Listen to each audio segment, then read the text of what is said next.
दिवाळीच्या सुट्ट्या घालवून सुरेखा माहेरावरून सासरी आली. सासरी येऊन तिला एकच आठवडा झाला होता की कुरिअरने तिच्या नावे एक लिफाफा आला. तिने तो लिफाफा उघडून पाहिला तर त्यात तिच्या बाबांच्या मृत्यूपत्राची कागदपत्र होती. तो लिफाफा तिच्या बाबांनीच तिला पाठवला होता. त्या मृत्यूपत्राच्या कागदपत्रांवर तिला सही करायची होती. ते कागदपत्र ती पाहतच होती की तिला मोबाईलवर मोठ्या सुनील दादाचा फोन आला. सुरेखाला मृत्यूपत्राचे पेपर्स मिळाले की नाही यासाठी त्याने सुरेखाला फोन केला होता. तो तिला म्हणाला, सरे तू लवकरात लवकर त्या पेपर्सवर सह्या कर आणि ते पेपर्स पाठवून दे. तेव्हा सुरेखा दादाला म्हणाली, ठीक आहे दादा, मी ते पेपर्स सही करून तुला उद्याच कुरिअरने पाठवते. असे बोलून तिने फोन ठेवला, कारण तिला घरातील इतर कामे करायची होती. तिचा विचार होता की संध्याकाळी आरामात आपण कागदपत्रांवर सह्या करू. म्हणून तिने सध्या तो लिफाफा तिच्या कपाटाच्या ड्रॉवरमध्ये ठेवला आणि तिच्या कामाला लागली. काम करत असताना ती विचार करत होती, दिवाळीच्या सुट्टीत म्हणजेच मागच्या आठवड्यात जेव्हा ती माहेरी गेली होती तेव्हा तिचे आई बाबा तिला म्हणाले होते, सरू बाळा, तू सुद्धा तुझा प्रॉपर्टीमधील हिस्सा घेऊ शकतेस, तो तुझा हक्क आहे.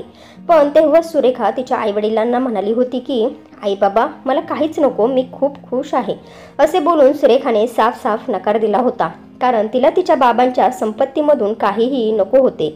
तिने त्याबद्दल तिच्या नवऱ्याला आकाशला सुद्धा विचारले होते. जर उद्या आपल्याला आर्थिक अडचण आली तर आपल्याला पैशांची गरज भासू शकते असे तिला वाटत होते.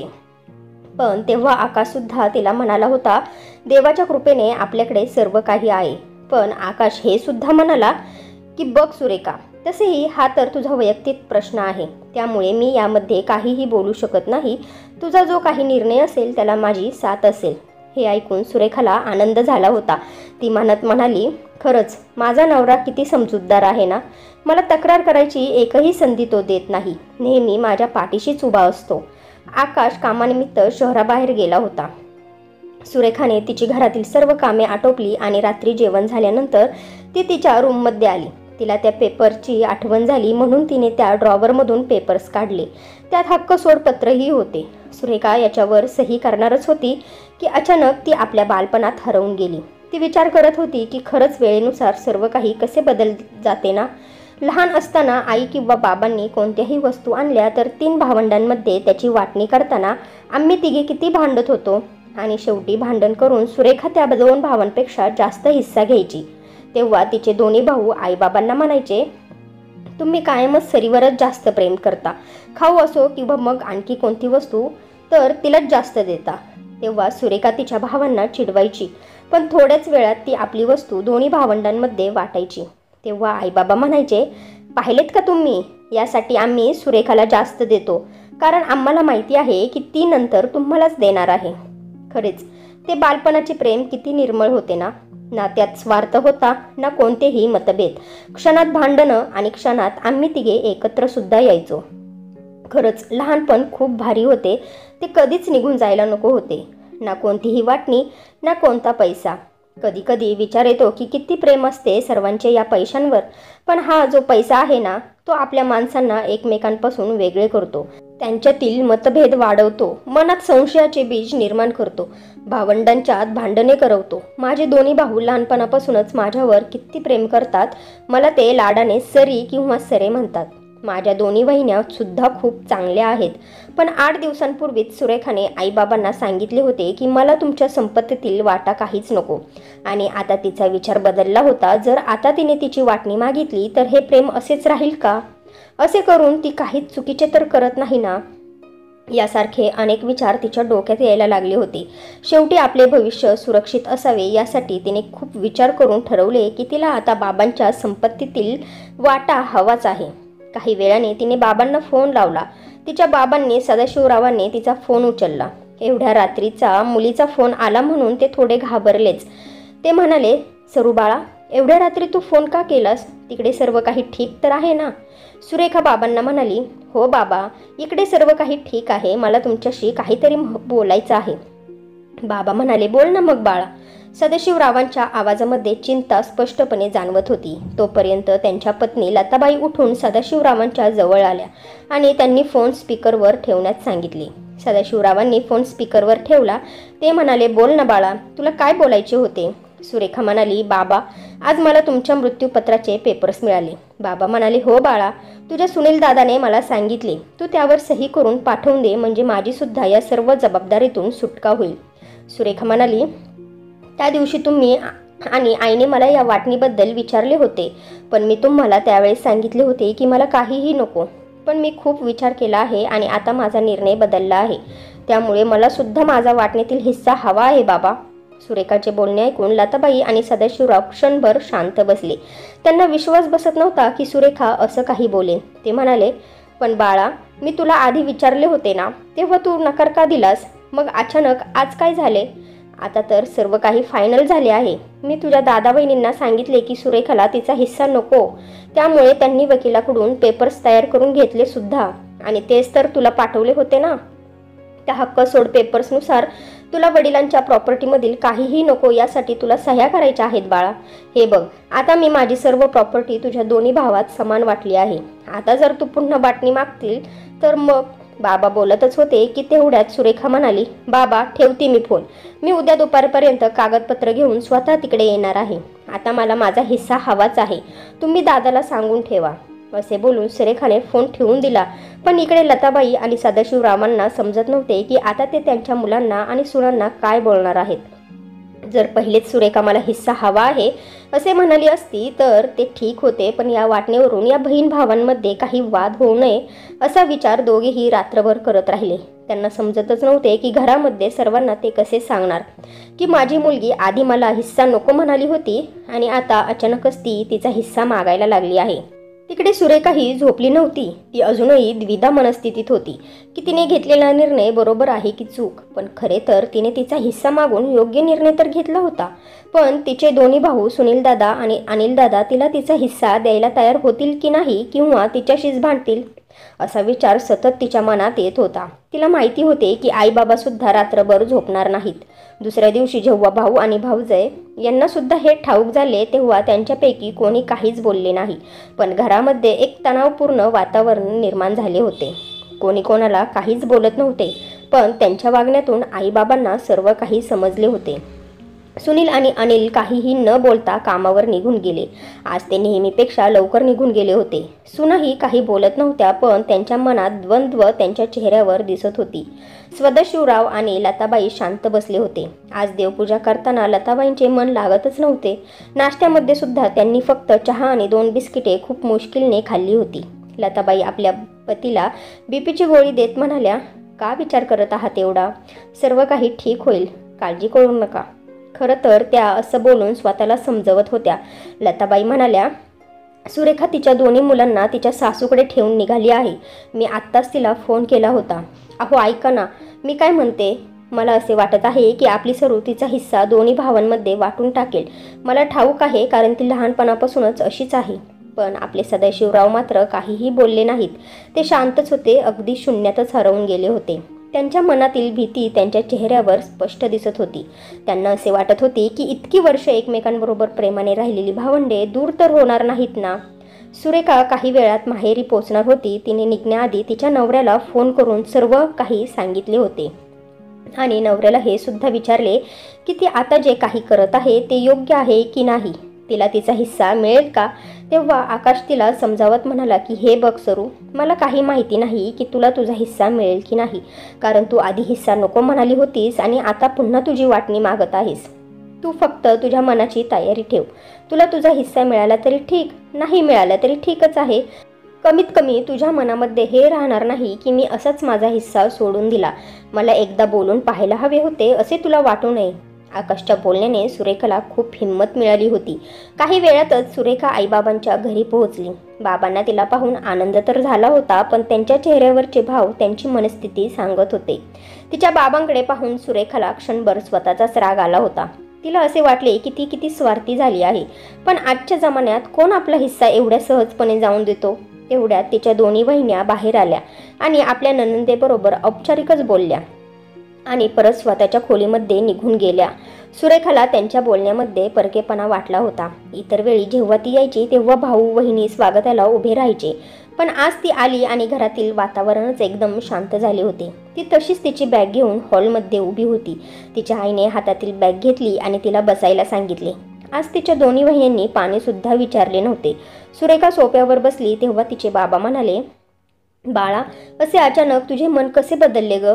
जेव्हा मी तुला आधी विचारले होते तेव्हाच तू सांगायला हवे होते की मला माझा हिस्सा हवा आहे, आणि तेव्हाच हो म्हणाली असतीस तर मग काहीच प्रॉब्लेम झाला नसता.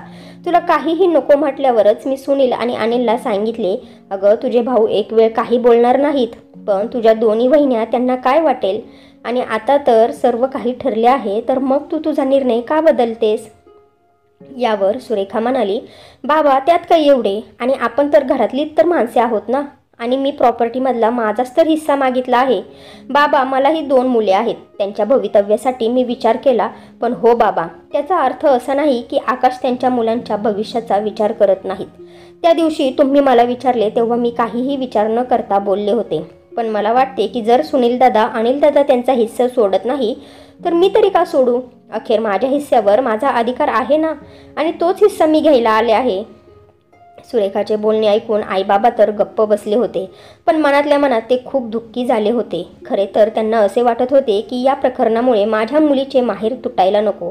आमच्या नंतरही ती पूर्वीप्रमाणे माहेरी आली की तिचे दोन्ही भाऊ भावजयांनी तिचे माहेरपण जपावे. या मृत्यूपत्रामुळे बहीण भावाच्या नात्यात दुरावा येऊ नये, एवढीच एक त्यांची अपेक्षा होती.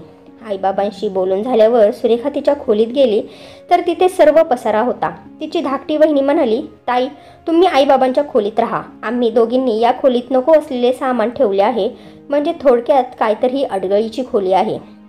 हे ऐकून सुरेखाचे डोळे पाण्याने भरले, पण ती अश्रू लपवत तिच्या आईबाबांच्या खोलीत गेली. तिने तिच्या आईबाबांना माझी खोली अडगळीची खोली का बनवली असे काहीही विचारले नाही. ती फक्त घरातल्या सगळ्या लोकांचे निरीक्षण करत होती. रात्री तिचे दोन्ही भाऊ ऑफिसवरून घरी आले आणि आपापल्या खोलीत निघून गेले. त्या दोघांनी सुरेखाकडे पाहिले होते, पण तिला कधी आलीस असे विचारले देखील नाही. रात्री सर्वांनी एकत्र जेवण केले, पण आईबाबा सोडून सर्वांच्या कपाळावर आट्या होत्या. जेवण केल्यानंतर सर्वजण हॉलमध्ये येऊन बसले तेव्हा सुरेखाचा मोठा भाऊ म्हणाला, सुरेखा आता सांग, तू काय म्हणत होतीस? तुला सुद्धा तुझा हिस्सा हवा आहे का? सुरेखा तिच्या दादाच्या चेहऱ्याकडे पाहतच होती, कारण तिचा दादा तिला कधीच तिच्या नावाने बोलत नव्हता. तो तिला सरे किंवा सरू म्हणायचा, पण आज पहिल्यांदा तिला सुरेखा म्हणाला होता. सुरेखाच्या मनाला काहीतरी खटकले. आज तिच्या धाकट्या भावाने तिची चेष्टा मस्करी केली नव्हती. तोही दादाच्या बाजूला शांतच बसला होता. घरात एवढी माणसे असूनही खूप शांतता होती. वहिन्यांनी मुलांना अभ्यास करण्यासाठी त्यांच्या रूममध्ये पाठवून दिले होते. तेव्हा सुरेखा घसा साफ करत म्हणाली, हो दादा, मी खूप विचार केला आहे आणि हा निर्णय घेतला की मी माझा हिस्सा घेईल, पण किती घेणार याबद्दल आपण उद्या चर्चा करूयात. तसेही आता रात्र खूप झाली आहे आणि तुम्हा दोघांनाही उद्या रविवारची सुट्टी आहे. आपण सर्वजण आरामामध्ये बसून बोलूया. आई बाबा मात्र गुपचूप बसले होते. वाटणी त्यांच्या पैशांची होत होती, पण ते बिचारे दोघे काहीही बोलू शकत नव्हते. वाटणी फक्त पैसा जमीन याचीच होते असे नाही, तर कुठे ना कुठेतरी मनाची सुद्धा वाटणी होतेच. पण या वाटणीमुळे मुलांना काहीच फरक पडत नाही. सुरेखाने उठून जाताना पाहिले की तिच्या दोघी बहिणी सुद्धा रागात होत्या. त्यानंतर सर्वजण आपापल्या खोलीमध्ये निघून गेले. सुरेखा आईबाबांच्या खोलीत आली आणि खोलीत आल्यावर तिने पाहिले की तिचे आई वडील नेहमीप्रमाणे तिच्याशी बोलले नाहीत आणि लगेच झोपून सुद्धा गेले. खरंच या गोष्टीमुळे तिने सर्वांना दुःखी केले होते का? सुरेखा अंथरुणावर पडली, पण तिला काही झोप येत नव्हती. ती विचार करत होती की प्रॉपर्टीमधला हिस्सा मागितल्याबरोबर घरातील वातावरण किती बदलले, घरामध्ये किती तणाव निर्माण झाला. खरंच ही संपत्तीची वाटणी अशीच माणसांना एकमेकांपासून दूर करते. तिने कुठेतरी वाचले होते, त्यावेळी तिच्या कानांमध्ये त्या ओळी घुमत होत्या. अपना हिस्सा मांग कर तो देखो सारे रिश्ते बेनकाब हो जाएंगे, और अपना हिस्सा छोड़कर तो देखो सारे काटे गुलाब हो जाएंगे. आणि आज या ओळी इथे तंतोतंत जुळत होत्या. तिने तिचा हिस्सा काय मागितला तर सर्वजण तिच्याबरोबर अनोळखी असल्यासारखेच वागू लागले होते. विचार करता करता अचानक तिला कधी डोळा लागला ते कळालेच नाही. ती सकाळी उठली तर सर्वजण आधीच हॉलमध्ये येऊन बसले होते. घरातील लहान मुलांना ठाऊक होते की आत्या कालच आली आहे, पण ते लहान जीव सुद्धा तिच्याशी काहीही न बोलता आपापल्या खोलीत निघून गेले. नाहीतर इतर दिवशी आत्या आल्यावर आत्याकडे धावत जायचे, म्हणायचे, आत्तू आत्तू खायला काय आणलेस? तिच्या भोवती नुसती भाचे कंपनीची अगदी दंगामस्ती चालू असायची. पण आता तसे काहीच झाले नव्हते. सर्व काही बदलून गेले होते. सर्वांनी मिळून नाश्ता केल्यानंतर ते सर्वजण आईबाबांच्या खोलीमध्ये येऊन बसले. तिघे भाऊ बहीण यांना असे बसलेले पाहून लताबाई विचारांमध्ये हरवून गेल्या. लहानपणी हे 3 भाऊ बहीण कसे भांडत होते ना, बाबांच्या मांडीवर कोण बसणार यासाठी किती भांडणं करत होते. पण तेव्हाचे ते भांडण आणि आजचा हा तणाव किती वेगळा आहे. आता या नात्यांमध्ये थोडाफार दुरावा आला होता. काही वेळानंतर सदाशिवराव आपल्या मुलांना म्हणाले, बाळांनो, मला असे वाटते की या वाटणीमुळे तुम्हा भाऊ बहिणीमध्ये काहीही वाद होऊ नयेत. तुम्ही याआधी जसे मिळून मिसळून राहत होतात तसेच हसून खेळून राहावे. खरे तर मी सरूला तिचा हिस्सा देणारच होतो, पण ती तेव्हा नको म्हणाली होती, हे खरे आहे. नंतर तिनेही तिच्या भविष्याचा विचार करून तिचा निर्णय बदलला आहे. तर आता जेव्हा ती स्वतःहून हिस्सा मागत आहे तर आम्ही तिला आनंदाने तिचा वाटा देणार आहोत. अजूनही वाटणी झाली नाही, बाबा बोलले. पण यावर मुलांनी काहीही प्रतिक्रिया दिली नाही, कारण त्यांना असे वाटत होते, सुरेखा तर आधी नको म्हणाली होती, मग आता तिला हिस्सा का द्यायचा? सर्वजण गप्प होते. तेव्हा सुरेखा म्हणाली, बाबा मी थोडं बोलू का? तेव्हा सर्वजण सुरेखाकडे पाहायला लागले. दोघी भावजया नंदेकडे अशा पाहत होत्या की आता ही सुरेखा आणखी काय मागणार आहे माहिती नाही. दोघे भाऊ देखील अधीर होऊन सुरेखाकडे पाहत होते. सुरेखा म्हणाली, बाबा मला ठाऊक आहे, हा तुमचा पैसा आहे, तुमचे मृत्यूपत्र आहे आणि तुम्ही त्याची वाटणी करणार आहात. मला पण असे वाटते की तुम्ही मला तुमच्या संपत्तीमधील हिस्सा तुमच्या इच्छेनुसार द्यावा. बाबा मी माझा हिस्सा मागते, कारण कायद्यानुसार मी सुद्धा बरोबरीची हिस्सेदार आहे ना. मी सुद्धा तुमच्या पोटचा गोळा आहे ना. जसे सुनील दादा आणि अनिल दादा तुमची मुलं आहेत, तशी मी सुद्धा तुमची मुलगी आहे. फरक फक्त एवढा आहे की मी मुलगी आहे. कायद्याने तर मुलीला वडिलांच्या मृत्यूपत्रामध्ये बरोबरीचे हिस्सेदार बनवले, पण या कारणामुळे नात्यांमध्ये जो दुरावा येतो तो दूर करण्यासाठी सुद्धा एखादा कायदा असता तर किती छान झाले असते ना. असे बोलत असताना सुरेखाच्या चेहऱ्यावर दुःख स्पष्ट दिसत होते. ती स्वतःला सांभाळत म्हणाली, बाबा आज मला माझा हिस्सा तुमच्याकडून नाही तर माझ्या 2 भावांकडून आणि बहिण्यांकडून हवा आहे. लताबाई एवढ्या वेळ गप्प बसून ऐकत होत्या. सुरेखाचे बोलणे ऐकून त्या म्हणाल्या, सरू बाळा तू हे काय बोलत आहेस? तुझा हक्क तुझ्या बाबांच्या संपत्तीमध्ये आहे, तुझ्या भावांमध्ये नाही. तू त्यांच्याकडून जबरदस्तीने काहीही मागून घेऊ शकत नाहीस बाळा. सर्वजण सुरेखाकडे विचित्र नजरेने पाहत होते की शेवटी हिच्या मनामध्ये नक्की काय चालले आहे. सुरेखा आपल्या आईला म्हणाली, आई मला माहिती आहे, पण मला जे पाहिजे ते तुम्ही लोक नाही तर दादा वहिनीच देऊ शकतात. सुरेखा आपल्या भाऊ आणि भाऊजाईंकडे गेली. त्या चौघांनाही सुरेखाच्या मनात काय चालले आहे हे कळतच नव्हते.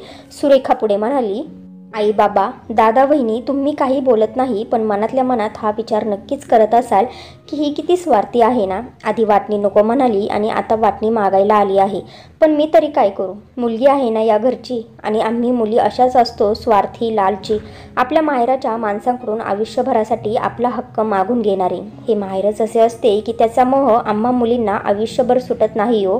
आम्ही कितीही मोठ्या होऊ देत, कितीही श्रीमंत आमचे सासर असू देत, पण इथे इथल्या माणसांवर असणारा आमचा हक्क आणि त्यांच्याकडून मिळणारे प्रेम इतर कोणाकडूनही मिळू शकत नाही. तेवढ्यात बाबा म्हणाले, सरू बाळा तुला नक्की काय म्हणायचे आहे? काय हवे आहे तुला? उगाच काहीतरी बडबड का करत आहेस?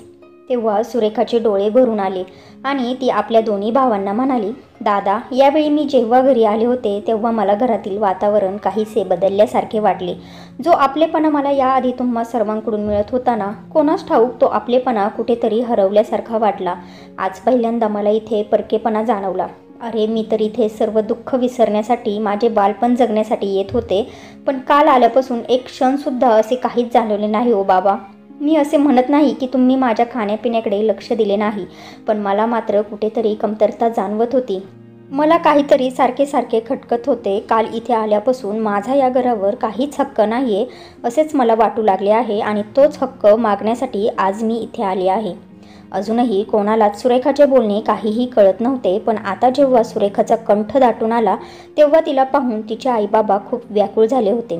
ज्या मुलीला त्यांनी लाडात वाढवले, जिच्या डोळ्यातून कधीच अश्रू येऊ दिले नाहीत, आज त्याच मुलीला समोर अशा प्रकारे रडताना पाहून त्यांना खूप वाईट वाटत होते. सुरेखा स्वतःला सांभाळत म्हणाली, वहिनी आज मी जे काही तुम्हा लोकांना मागत आहे ती मीच एकटी मागत नाही, तर याची इच्छा तर प्रत्येक मुलीला असते हो. मग तिचे माहेर श्रीमंत असू देत किंवा नसू देत, हा हक्क प्रत्येक मुलीला हवा असतो. तिच्या दोन्ही वहिन्यांना काहीही समजत नव्हते. सुरेखा म्हणाली, वहिनी मला सांगा, जर तुम्ही दोघी माहेरी गेलात तर तिथे गेल्यानंतर तुम्हाला तुमच्या भाऊ भाऊजाईकडून मिळालेले प्रेम खोटे, वरवरचे किंवा ते लोक फक्त एक देखावा म्हणून करत आहे असे जर तुम्हाला वाटले तर तुम्हाला परत तिथे जावेसे वाटेल का हो? नाही ना. मला सुद्धा तुमच्या माहेरच्या आपल्या हक्काच्या माणसांकडून निस्वार्थ प्रेम मिळावे असेच वाटते, बरोबर ना? दादा वहिनी, मला एवढेच म्हणायचे आहे की मला सुद्धा इथे माझ्या भाऊ आणि वहिनींचे प्रेम, आपलेपणा आणि तुम्ही माझा यापूर्वी जसा लाड करत होतात ना, अगदी तसाच लाड शेवटपर्यंत करावा. मी माहेरी आल्यावर तुम्ही माझे हसून स्वागत करावे. जेव्हा कधी मी इथे येईल तेव्हा त्या प्रेमामध्ये कुठेही खोटेपणा नसावा. जेव्हा कधी मी इथे येईल तर मी सगळे दुःख विसरून जाईल असा आपलेपणा मला इथे मिळायला हवा. ज्या माहेरची प्रत्येक लग्न झालेल्या मुलीला आशा असते त्या माहेरच्या माणसांची साथ माझ्यासोबत आयुष्यभर राहावी, मरेपर्यंत माझ्या माहेरावर माझा हक्क असावा हो. आणि जेव्हा कधी मी माहेरी येईन तेव्हा मला तुम्ही सर्वजण एकत्र दिसायला हवेत. तो फक्त देखावा म्हणून नाही तर अगदी मनापासून. दादा आणि वहिनी, मला यापेक्षा जास्त काहीच नको. प्रत्येक मुलीला माहेरचा पैसा नाही तर प्रेम, आपलेपणाची आशा असते आणि हीच आशा मला सुद्धा आहे. मला फक्त नावासाठी माहेर नको, तर या नावाचा सुगंध सुद्धा जाणवला पाहिजे. असे बोलताना सुरेखाच्या डोळ्यातून अश्रू वाहू लागले होते. तिला पाहून तिच्या आईबाबांचे डोळे सुद्धा पाण्याने भरले होते. दोघे भाऊ आणि वहिन्या अवाक होऊन सुरेखाकडे पाहत होते. तिच्या भावांना वाटले होते की सुरेखा प्रॉपर्टीमधील हिस्सा मागायला आली असेल, पण सुरेखाला तर त्यांच्याकडून फक्त प्रेम, माया, आपुलकीच हवी होती. दोन्ही भावांनी आपल्या बहिणीला वचन दिले की सरू, तुझे हे दोन भाऊ तुला कधीच अंतर देणार नाहीत. त्यानंतर दोन्ही भावजयांनी सुरेखाला घट्ट मिठी मारली. त्यांच्याही डोळ्यांमध्ये अश्रू आले होते. मोठी वहिनी म्हणाली, ताई, आज आमचे डोळे उघडले. तुम्ही बरोबर बोलत आहात. लग्न झालेल्या प्रत्येक मुलीला माहेरचे प्रेम मिळायलाच पाहिजे. तिला माहेरची ऊब, तिचा मान, अधिकार आणि आपलेपणा मिळालाच पाहिजे. दुसरी वहिनी म्हणाली, ताई, जर आम्ही तुम्हाला तुमचा हक्क, मान सन्मान दिला नाही तर आम्हाला सुद्धा आमच्या माहेरी आमचा हक्क आणि प्रेम मिळणार नाही हो. सुरेखाचे दोन्ही भाऊ पुढे आले. त्यांचेही डोळे भरून आले होते. छोटा अनिल दादा म्हणाला, आता बस कर सरे, तू तर सर्वांनाच रडवले, पण तरीही आज तू जे काही आमच्याकडे मागितले ते तुला आमच्या शेवटच्या श्वासापर्यंत मिळेल. आणि हो, तुला तुझा हिस्सा नक्कीच मिळणार. तो तुझ्याकडून कोणीही हिरावून घेऊ शकत नाही. सुरेखा आपल्या दोन्ही भावांच्या गळ्यात पडली. सर्वांचे डोळे भरून आले, पण ते अश्रू दुःखाचे नाही तर आनंदाचे होते. आज सदाशिवराव आणि लताबाई आपल्या मुलांना भरभरून आशीर्वाद देत होते. आज पहिल्यांदा एका कुटुंबात वाटणीवरून भांडण झाले नाही तर उलट प्रेम जास्त वाढले होते. तेवढ्यात आकाशचा फोन आला. तेव्हा सुरेखा आकाशला म्हणाली, हो, मी आजच निघणार आहे, तुम्ही काळजी करू नका. मोठी वहिनी म्हणाली, ताई, तुम्ही इतक्या लवकर का जात आहात? आम्ही तुम्हाला आणखी 4-5 दिवस तरी जाऊ देणार नाही. अजून आम्ही तुमचा पाहुणचार सुद्धा केला नाही. आपण एकमेकांशी गप्पा सुद्धा मारल्या नाहीत. तेव्हा सुरेखा म्हणाली, वहिनी, माझी सुद्धा घरी नणंद येणार आहे. मग मला तिकडे जावेच लागणार ना. इथे राहून कसे चालेल बरं? मी पुन्हा कधीतरी येईन. असे बोलून सुरेखा जाण्याची तयारी करत होती. निघताना ती मनात म्हणाली, बरं झालं मी माझ्या प्रॉपर्टीतला हिस्सा मागितला नाही, नाहीतर बरेच काही गमावून बसले असते. मित्र आणि मैत्रिणींनो, आता तुम्हीच सांगा, सुरेखाने जो निर्णय घेतला तो योग्य होता की अयोग्य? का खरंच तिला प्रॉपर्टीमधला तिच्या बाबांचा हिस्सा घ्यायला हवा होता? फ्रेंड्स, मला आशा आहे की तुम्हाला आमची कथा आवडली असेल. जर तुम्हाला कथा आवडली असेल तर व्हिडिओला लाईक करा. चॅनेलवर नवीन आला असाल तर आपल्या नात्यांचा स्पर्श या चॅनेलला सबस्क्राईब करा. आणि हो, कृपया नोटिफिकेशन बेल दाबायला अजिबात विसरू नका, जेणेकरून पुढील अपडेट सर्वप्रथम तुम्हाला मिळेल. आपण संपूर्ण कथा वाचली, ऐकली त्याबद्दल आपले सर्वांचे मनापासून धन्यवाद.